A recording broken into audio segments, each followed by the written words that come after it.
and welcome back to the Places We'll Go show. As always, fabulous to have you with us. We don't take that for granted. And so we try and get amazing guests every time. And indeed, we have another great one today. Welcome to the show, Karen Wilkinson. Thank you very much, Mark and Ritchie. Delighted to be here. Well, it's amazing to have you here. I first crossed paths with you, I suppose, at the Marketing Society annual dinner last year, where you were nominated for Inspirational Marketing Leader. And I think you're going to be a super duper guest that people can take an awful lot from. Just to do the bio thing, well, actually until very recently, and just on the cusp of an exciting new adventure, you were marketing director at AkzoNobel. People may not know the holding company, but it's the Dulux brand. It's a massive global organization, and you are a top-notch marketer. Just in terms of for the people who aren't familiar, you did 13 years at Allied Irish Bank. So Richie and I have both done our time in financial services. It's a great bedrock for a career. And then nearly 10 years at AkzoNobel. As I said, Inspirational Marketing Leader of the Year. And I just reflected actually on your nomination, and it talked about creating a culture of adventure, equality, collaboration and bravery. And I'm really interested in the adventure part. And maybe that links to the movie you're making just right now. Also, I noticed you created what I think was called the Unleashing Potential Program, which was really about building capability and growth and transformational leadership within your team. You've done many, many things. I know you've won lots of awards. And also, I noticed recently you were on a panel, again, Marketing Society panel with Ellie Norman, former guest of the show, Keith Weed, former guest of the show, if people want to go to the back catalogue. And you talked a lot about AI and about its broader application within marketing. So here we have a pedigree marketer who's right up to date with what's going on in the industry. So I think this is going to be a cracker. So welcome again, Karen. Thank you. Karen, great to have you on. And as Mark says, and we've been talking in the green room, on the cusp of an exciting change. So how are you feeling about it? Oh, I'm having that kind of nervous apprehension of kind of, you're not quite sure what's to come, but that kind of, I keep telling myself it's going to be okay. What's the worst that can happen? And I think it's that excitement actually of starting on something new. And it's funny, as I was talking to some of my now ex-colleagues, I'm saying I feel a sense of renewal. I don't know whether it's spring, what it is, whether it's a midlife crisis, but I'm feeling that kind of excitement, I guess. Yeah, it is coincidental timing, it being a period of renewal. You also said something very interesting in the green room about in your kids, I think you said 18, 19 now, encouraging them to go for things in life. And so this exciting new adventure, what caused that shift or made you make that decision or enticed you to a new direction? Yeah, I think I am a huge advocate of learning, of pushing yourself, of stepping out of your comfort zone. And I think you mentioned the Unleashing Potential program within marketing that I led and was hugely passionate about. And I guess I kind of turned some of that on myself and thought, actually, am I living and breathing really this lifelong learning, pushing myself? I have been in a job I absolutely have loved for the last 10 years, and I thought, am I still being at the top of my game? Learning about new businesses, new categories, new customers, and new strategies, and that was really where I kind of reflected and thought, you know what, I've got a lot more to learn, and it felt like a great time to leave and or embark on something new, and acknowledge we're all still learning all the time. Everything is changing around us, and I'm hungry. I'm hungry for knowledge, I guess. Yeah, I think that's wonderful. And as you just alluded to, right, there's so much changing in our context, in our industries, certainly in marketing with a whole load of new tech coming into play. Love to get your thoughts on maybe some of the things, the shifting landscape that as you see it. What are some of the key changes that you think are amidst that are important for marketers to know and to learn about? Yeah, I mean, there's a lot of talk, and you mentioned it, Mark, about Gen AI. I mean, I think it's something that's here to stay. It's not something that's going to come and we can choose whether we want to adopt it or not. It's here. We need to understand it, learn it, and then learn how to use it. Whether that's improving efficiency, improving insight, working smarter, really actually that's a massive thing. It doesn't really matter what role you're in business or in marketing, whether that's insights or you're looking at innovation or you're looking at comms. You really need to understand the opportunity it brings us as marketers. So that's one massive one.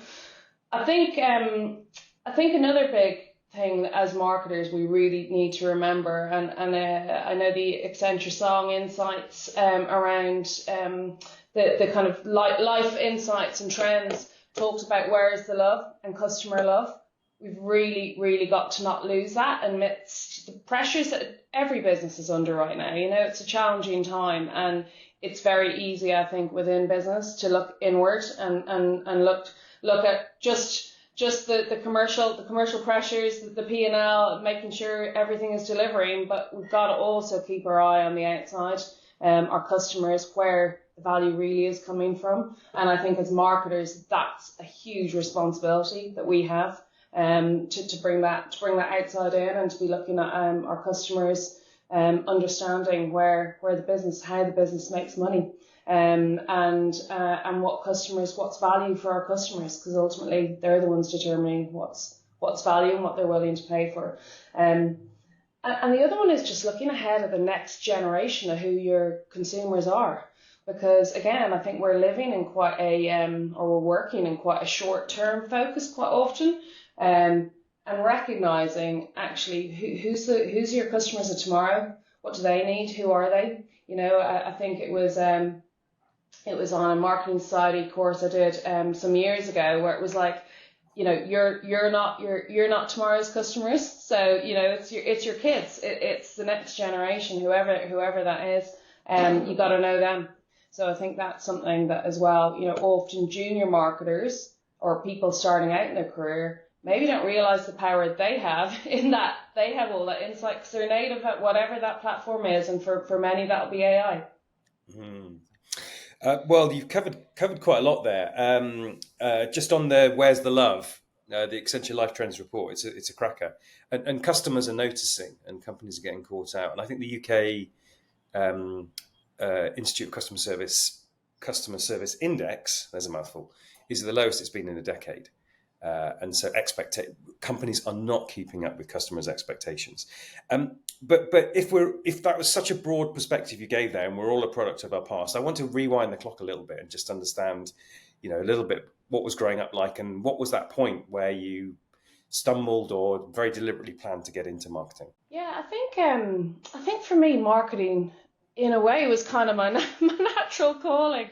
I left school with a real interest in business, in marketing, in languages, and in people. And I came from a very creative family, and I kind of sat down and thought, what career kind of blends all those things of people, creativity, business, and for me that was marketing. And I studied international marketing with languages in Dublin City University, DCU, a fantastic course that actually was it just made me really sure that this was the path I want to go in. And the thing that actually I love most about marketing is you can work wherever your passion lies.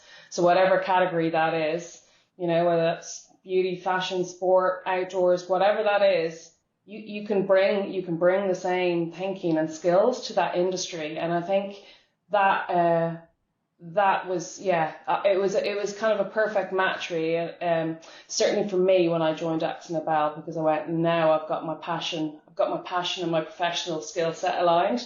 Where I think when I was in finance, and you said you've both been in finance, it is a brilliant place to learn business, and I'm really grateful for the time I did there, but it didn't unlock all of me. And I think that's what I found when I moved to Akzo and Dulux. It unlocked all of me, and I realized that's the power of your passion and your professional interest, let's say. Wow. So yeah, I think I was lucky. I knew early on. I tell you what, Karen, I love the encapsulation of the industry. Language, people, creativity, and business harnessed together equals a sweet spot for marketing. I love that thought, actually, as have you described it. And I can't help but pick up on the unlocking all of me, and particularly when I think about next gen, because I feel like we've reached a point where a lot of people's perceptions are that they may not be able to unlock all of them in a particular sort of career that maybe has gone on in the past, maybe the traditional corporate ladder or the corporate rung or what have you.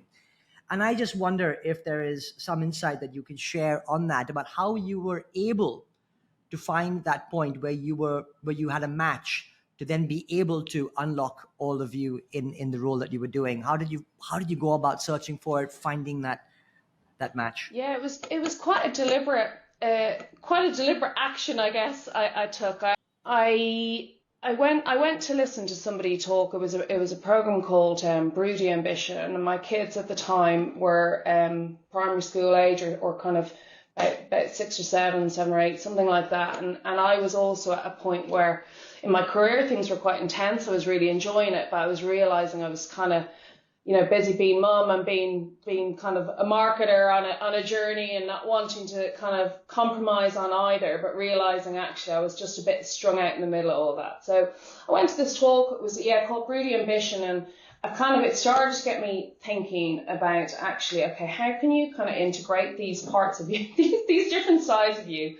And one of the exercises they suggested, well, they talked about, first of all, like work-life balance is not a thing. If you can get work-life integration in a way that works for you, everything connects better. And that really kind of, I thought, yeah, I connected with that thought. And they talked about finding your passion and thinking about what were the things you loved doing as a child or in your younger years, kind of when you were just you, what really got fire in your belly. And for me, and it sounds ridiculous, I loved, well, my mum was an artist. I loved painting. I loved collecting colour chips. I loved colour, basically, and interiors. And that took me into basically going, I'm going to get myself into this world of house and home, and I'm going to start using my network, connecting with people I hadn't talked to for quite some time. I ended up connecting with a girl I'd been to university with. I'd been living in the UK for 20 odd years. I hadn't seen her in ages. She lives in Dublin. And she said, you know what, I know somebody, I know someone who knows someone, and we can kind of, get your CV in front of someone. Who's going to look at me? I've got 15 years in banking. How am I going to move into a totally different category in business? And I went basically for a coffee chat. A friend of a friend who said, go and have a chat. And the person, Jenny Hall, will always be grateful for kind of taking a punt on me. Kind of said, look, your passion was clear. You wanted to work in this industry more than anything. And and I think that was probably the combination of some deliberate soul searching, and then actually going, who can help me? And actually what is people are always delighted to help you, and you just have to tell people what it is that you really want. But the step before that is work out what you really want. Wow, there's so many things in there that, there was a seminal moment, the Broody Ambition, which says to all of us, you just never know when that stimulus point's going to come that can unlock something really important. Sure. Following your passion, and then colour. May we all live colourful lives, and then going for it, reaching out. That was a fantastic little segment, and I was going to ask about sliding doors moments, but maybe you've answered that one already. So instead, I'm going to go to you mentioned new girl fear. So you start a new job, Monday, I think, right? So Yeah. Monday. So how are you thinking about it? How are you planning for it? Because it's something that we all go through. So let's get your insights there, Karen. We'd love to hear that. Yeah, so I'm moving into the world of gardens, which isn't that far from that with the world, or it is the world of house and home and gardens and colour outside. So taking colour from inside to outside. And I guess the first thing is, I'm not a massively knowledgeable gardener, but I really am keen to learn. So I've just had a week's break, and as you can imagine, I've been down the garden centre, I've been in my garden, and I'm reminding myself, I am the shopper. I am who I will be marketing to. So that's the first thing, is that actually we're all consumers. And again, the beauty of marketing, we're consuming all these brands, and we have that insight within us and as friends. So that's one thing. I'm telling myself I know more than I think I know of the category. But I'm curious to learn more. And on the other side, I'm really thinking about how can I get up to speed quickly and get my team up to speed quickly with me? So how can I guess, on board both me into the business and the business to me, so that we can actually get that kind of powerful connection quite early on. And yeah, I think that's something about thinking, what are the questions I want to be asking, and what are the things I almost need them to know about me to get the best out of me. So fast track that, deep relationship with the key stakeholders in the business. And I'm just excited to get out and actually spend time with the people of the business and understand how the business model works. Because at the moment, that's all new, and that's why I'm making the move. I'm gonna ask one supplementary question. Sorry, Richie, to come in. Somebody asked me this question, and I wasn't brilliant at answering it, because you'll see why. But whenever you form something new, there's a bit of a dance. And I don't know if you're like a Strictly fan of it. And this is where I fell down a little bit with my answer, but I thought it was a great question. What kind of dance do you see it as? If your Strictly Come Dancing dances, what kind of dance do you see that relationship as you go in? Do you know? I'm not up on my dancing analogies. However, I'm someone who's kind of fueled by passion and drive and getting things done. And I deliberately know I need to slow it down. So move into that slow down to move fast. And that is what I will be deliberately doing, is a slow dance of letting others take the lead, observe, ask questions, seek to understand. And that will be a bit counterintuitive to me, especially when you leave somewhere that you've kind of, know what you're doing, and you're just able to kind of go in and move at pace. I need to slow down, and that's going to be it. Yeah. Hey. Love it. The question wasn't a complete duffer after all. Slow it down to move fast, guys. There we go. You're taking me back to some of my ex-girlfriends. Never. I really am fascinated by the world of color. And I think there's something really interesting in this concept. Now, you talked about your passion at early days. Your mom was a painter. And of course, at AkzoNobel, I mean, you're absolutely one of the key tenants. And one of your colleagues, Nuno, was telling me about the amazing work that you do in the social space to actually bring color to people's lives, and whether that be in some of the poorer areas of Brazil or India and places like that. It's just amazing. And also from a marketing perspective, of course, color, brand assets, distinctiveness, all of that stuff plays in so strong. And I just wonder, Karen, if you've got any reflections, both from your time in your now former employer, but also more generally as a marketer, about the role that color plays in our expertise and in driving performance. Wow, yeah. I mean, I think color is so much more than what you see. It gets to your emotional being. It is about emotion, and I think that whether it's any distinctive brand asset, any brand purpose, it's got to resonate in emotion.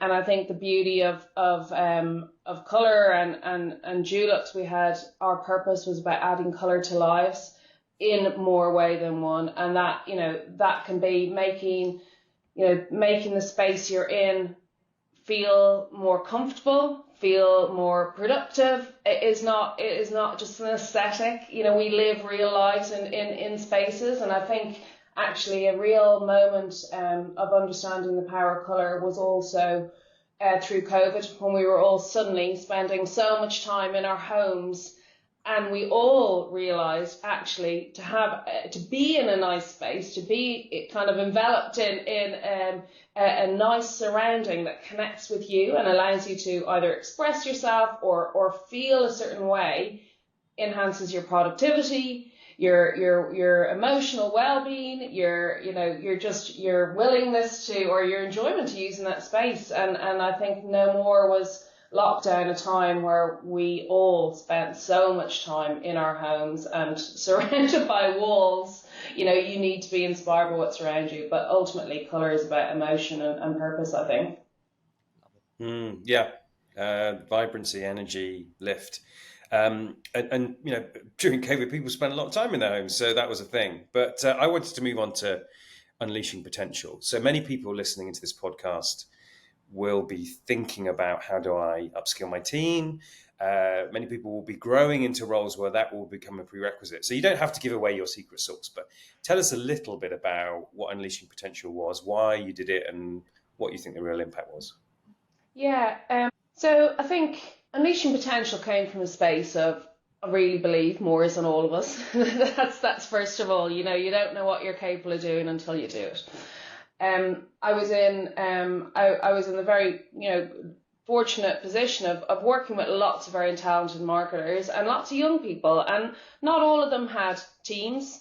All of them were ambitious, all of them were passionate. Not all of them had teams, and being in a fast-paced businesses, which many, in fact, all businesses are, they also kind of felt that it was hard to raise their profile, get their visibility, and maybe show what they could do beyond their objectives and their job description, if you like. So that was kind of the original thinking of how actually can we allow people to shine and be seen and show what they can do and connect with others that they might normally connect with.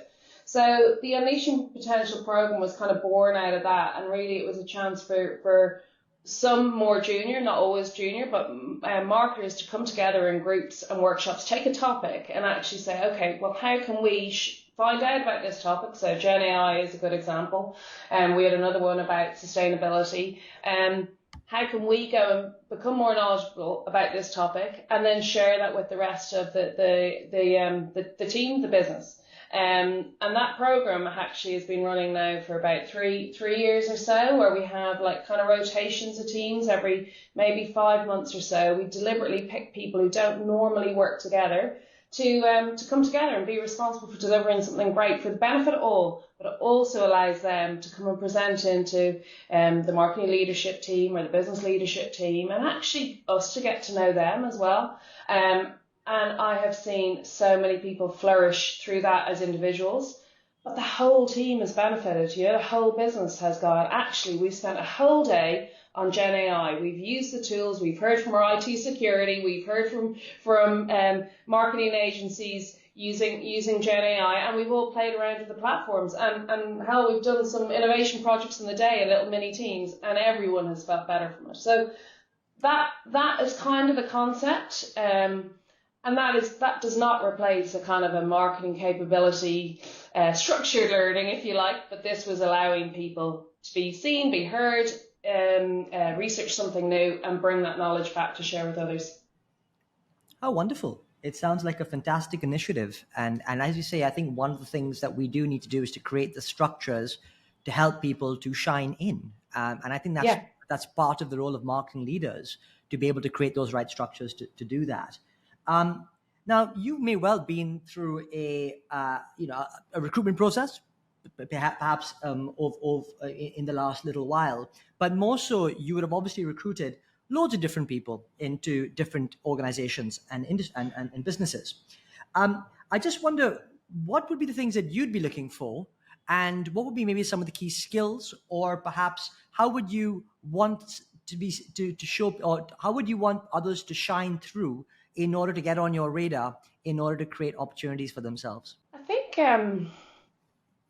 I want to see some passion, because our job is about igniting passion within our business, but also inspiring and bringing people on a journey with us, whether that's through communications, building a business case. I want to see some passion. It doesn't have to be necessarily on a certain topic. It can be marketing, it can be the category, whatever that is. But I want to see fire in someone's belly about something they believe in. So that is first and foremost.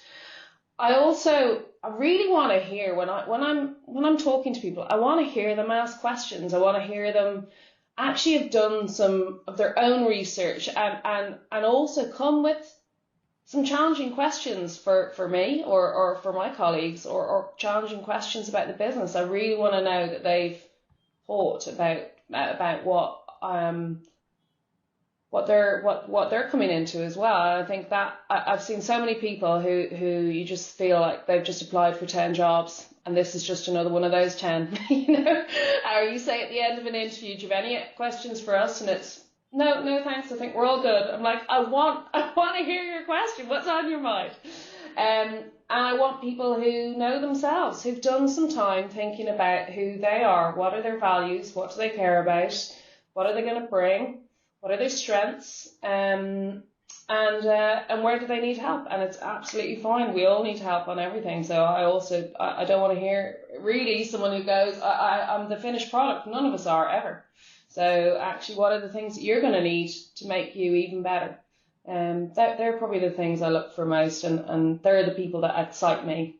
Wow. What great advice. And for anybody looking to work for you, I think you're going to get a sort of a high input, high output sort of gig with you. You mentioned igniting passion, inspiring, and just to say again, congratulations on being nominated for Inspirational Marketing Leader for the Marketing Society. But who inspires you? Who has inspired you? You mentioned your mother's influence around creativity and art. You mentioned Jenny Hall, but who's really inspired you? And I'm inspired by so many people who often maybe don't even realise they've inspired me. That can be my kids. That can be many of my peers, my school friends, friends I went to university with who've done amazing things. And actually it's people who've overcome adversity. It really is. It's people who have really thought, how am I going to overcome this or achieve this thing I want, and I'm going after it. And they are people that make me think, I'm going to do that. I'm going to do that too. So an example of being inspired by my son at the moment. He's 19. He finished school. He kind of went on a bit of a journey through school of being quite academic, and then kind of losing his purpose, I guess, in sixth form, of just like, I don't know what I want to do next. I don't know why am I doing this? I don't know. I want to do what you do, and just not being able to see another path, because he's seen what he sees in front of him, which is what I do, what my husband do, what people around us do. I sat down with him and really spent that time talking about, well, what are the things you're really interested in, what you're really passionate about, and what could really excite you. Anyway, the long and the short of it was through meeting somebody actually at a charitable event with the Outward Bound Trust at work. I spoke to this guy. I said, I'm really sorry, I'm going to take this call. Don't normally take calls over lunch, but if you don't mind, it's my daughter and she's calling me from Japan. And he stepped away, took this call, came back. And I went, how fascinating, what's your daughter doing? And he explained she was on a gap year, she'd gone on her own, didn't know anyone, didn't know any Japanese. Anyway, that led me to come home and say to my son, you know what you were thinking about and talking about? So I just met someone whose daughter, just like you, has finished her A-levels and has gone to Japan on her own. And that triggered a catalyst of events. Anyway, he took himself off to Japan in last September. Honestly, and if he ever listens to this, sorry for saying, I don't know he even knew how to turn on the washing machine in the house, or where the dishwasher was. But he went to Japan on his own, signed up for a language course, used money he'd saved through part-time jobs to get himself there. And we said, look, if you go and do this language course for 6 weeks living in Tokyo and come back, then you're already richer. And 6 months on, he's still there. And my husband and I just visited him there before Easter, which was a phenomenal experience. And I can't tell you how much growth I have seen in those 6 months, and I couldn't be prouder. And that is part of the inspiration I've taken to keep learning, step out of your comfort zone. And what he said to me was, the thing that he's realised is connecting with other people are inspiring him to find more work, look for new jobs. He's teaching English. He's just applied for another job doing something else, and it's other people that around him that are inspiring him. So a long answer, Mark, but a great one. Absolutely. Gosh, that's fantastic. I love that. Big kudos. And it's about, like you say, stepping out of your comfort zone. And I just wonder, and the whole theme of this talk is a little bit around adventure and really kind of being able to grasp getting uncomfortable. And I wonder, as part of that, people tend to, as you say, stick in the lane with what you know. And what that comes with is you're almost apprehensive, nervous, afraid of what then thereafter is the path, that you may not understand. but it also requires you to let go of things that you're sort of wedded to in your current world to be able to step out. And I wonder if you've got any insight into when do you feel or know when it's time to do something different? Because there might be something itching, but you might also have a sense of inertia. And it's about breaking away from the inertia as well as then being able to explore the new. And I just wondered if there's a perspective in this, Karen, around when is it Yeah, time? How do you know? I think there's something in if you always do what you've always done, you'll always get what you've always got. But for me, the catalyst is actually speaking to people who are doing different things than you. So if I put that into the context of marketing, speaking with other marketers in other businesses and other categories who there's so many similarities in what we do, but yet there's different nuances to it, and understanding or listening to other people's journeys. And I think that starts to kind of ignite a curiosity or a kind of a passion or curiosity, I guess, that you maybe haven't realized is burning away under there. And I think when you've been in a business a long time, as I had, I kind of had reached the point where I was like, I was firing on all cylinders, but I also felt like I know this place. I know this place so well. I could so happily carry on here, but I'm not sure that's giving me those new experiences. And I'm actually, in all honesty, not sure that the business is getting the best of me either. Sometimes you need to kind of, the business needs a fresh eyes as well as you needing some fresh inspiration. But I think for me, it's probably just getting out and about and talking to people, reading and just thinking, yeah, actually, there's so much more I don't know. And I guess it's a gut feel. It's a gut feel, Richie. Well, that emotional kind of bubbles to the surface, and you think it's time. Mm. You mentioned curiosity and passion again and again. I'm going to ask a question which I've asked from time to time, which is that life isn't perfect, careers aren't perfect. It's all a bit squiggly, and we all make screw ups, even if we don't always like to sort of admit it or talk about them. But often they have very positive unintended consequences. So one of my stock questions is kind of what's been your favourite screw up? Screw up. I think my favourite screw up actually was leaving the world of finance, and I was head of marketing at the time, and I knew I had a good future there, and I thought, okay, I'm gonna pivot and do something else, and I joined AkzoNobel. And I think when I joined AkzoNobel, I joined as a senior brand manager, which on paper looked like what you've gone from head of marketing to senior brand manager, and you've taken these kind of 4 steps down. And at the time, I knew loads of people were like, why are you doing that? Like, why are you going backwards? And I was like, well, I'm going into a business I don't know. I don't know manufacturing. I don't know. I kind of felt like I couldn't go across sideways, let's say. I felt like I needed to step down, and I think that at the time was probably a lack of maturity or maybe real clarity of what my transferable skills were. So I felt actually I wanted to go in more junior.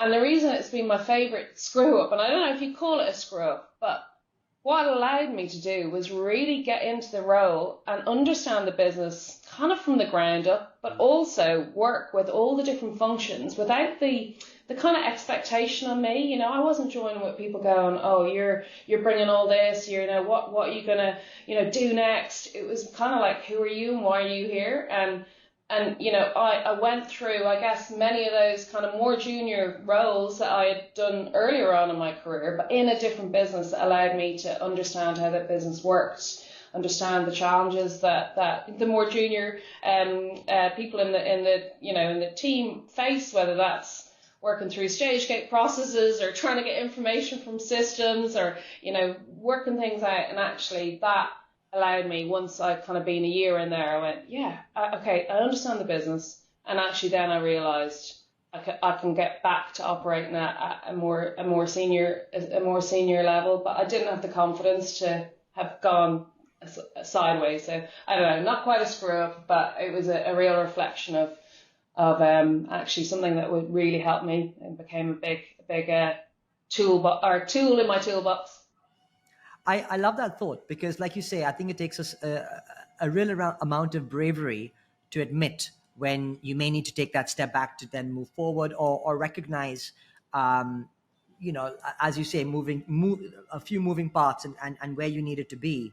Um, it it takes me on to a question in and around confidence, because, and I wonder, to what extent we need to have confidence in when making these bold moves, or what role has confidence played in your decision making, or have there been times when you haven't felt that same level of confidence perhaps as you do right now? What's your take on that? And I think a lot of young people and others will be suffering perhaps from a lack of confidence, and what's your take on? Um, there's a book that was pivotal, and I relate to it often, and it's a book called Feel the Fear and Do It Anyway, and that, just even as a title, just brought me in. It was, the whole kind of premise of that kind of I guess that thinking is, you will always figure it out. If you think back of times that have been hard, or things haven't gone well, you figure them out. And actually, there isn't always a plan. Things don't go to plan A, they'll probably go to plan C, and that's fine. And that is the squiggliness of life. But I think that for me was that book, and that phrase of feel the fear and do it anyway is just throw yourself in there, because you will always work it out. And also, I think there's such a power in vulnerability, in authenticity, in kind of saying, I'm really worried about this. We all worry about stuff, and the age old imposter syndrome. If you don't have imposter syndrome, you're not breathing, and you haven't got blood pumping in your veins. Everyone has that feeling. So yeah, that book, if any of the listeners haven't read it, I recommend it. What a cracking answer. It's on the shelf just over there. Susan Jeffers, trust in yourself, that you are whole, you are resourceful, you are, and ultimately linking back to the premise of this show, which is that you will be successful and fulfilled and happy, but just not every day or every moment. Yeah. Do you know, there's one other thing I was going to say with that. The other thing of believing in yourself, the other part is, everyone around you wants to help you. That's the other thing I've realised. Everyone wants to help you. I've done some mad stuff outside of my comfort zone in terms of physical challenges. So I've done some mad cycling for charity, and cycled around the Alps and 200 miles around the M25, and I signed up to these things when actually they were far beyond my my cycling ability, let's say. But people around you will always help you, whether that's in training, whether that's on the day when you're struggling, and you help other people. That's the other thing, so that's probably the other thing, is that it's incredible if you ask for help, or show that you need help, that there's so many people out there that will help you. Oh, what a wonderful note. So wonderful note to close on there, Karen. It's been absolutely fantastic, and I think that's just so true. Karma, I'm a big believer in karma, and I think that's what you give as much as you get in life, and that's just super. Thank you for taking the time. I love the real resonating points in and around adventure. Yet, what's interesting, knowing when to step back to move forward, and actually slow dance to move forward sometimes too, is a really interesting thought. But I'm going to try and summarize all of this into a little entire little bow around it, as Mark usually says. So let me try my best here. So there's a real sense of renewal. Clearly, new pastures coming up in the coming weeks. Best of luck. I'm sure you're going to do fantastic. But it was really the knowing that you want to take a new adventure, that thought around lifelong learning, the thought of being incessantly curious and being able to give it your best, both for yourself as well as the organization you work for, which was some of the core underlying motivations behind maybe making that leap. And of course, some real inspiration there with some of your family members as well, whether it be early days from your mum to your son, and then using them as a springboard to be doing something quite different. And doing so at a time when the marketing landscape is really shifting and evolving. And so we talked a lot about the role of Gen AI, talked about where is the love from a customer perspective, and also making yourself look externally and having one eye on what the future customer needs and should be. And I'm sure you're going to take all those insights into your new organization. The way that you encapsulated marketing, and for anybody out there who's curious about wanting to find a career in the industry, if you love these 4 key things, you might be a good marketer: language, people, creativity, and business. I love that. But the journey doesn't stop there, because there's actually as much around unlocking all of, as you put it, all of me. And there were certain things that you had in your early days within finance, but actually you wanted to move on to something that you felt unlocked all of you. And you found that in the motive of house and home. Love that thinking that you had around color and the motivation behind, as your mum was a painter as well. What was really interesting for me was when you said, I went to a talk and that had a real impact on the way that you thought about things. Because we never truly know where insight is going to come from, and what that person that was speaking at the time truly wouldn't have known the impact that it would have had on your life. And I think that's why we always have to keep sharing ideas, because you just never know who you are going to impact with those thoughts. And you know what a colorful new career it actually lended being. Your analogy to dance, of course, Mark's funny question, but slow down to move fast. I think that was great. A sense of color, emotion, resonance, and actually color is an important part of life and enjoyment. And I think that was really, really key.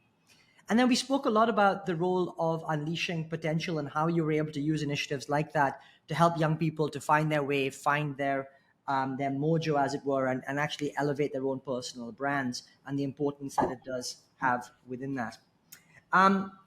Your son, of course, going to Japan on that new adventure, a real inspiration to you. I love that thought. I love that he's carving out his own way. And I really encourage all people to find that and be brave enough to do that. And there we go. You know, the role of confidence, finally. I think that's just so important. Feel the fear and do it anyway. And recognize that everybody does truly want to help. And so be mindful and reach out to people. And I think, as we say, karma will help you along the way. So I hope I've encapsulated your key themes. Thank you, Karen. It's just been such a wonderful opportunity to listen to your insights and story. Thank you, Richie and Mark. It's been an absolute privilege this morning to talk to you, and I'm feeling ready to get out there and go get it. Game on.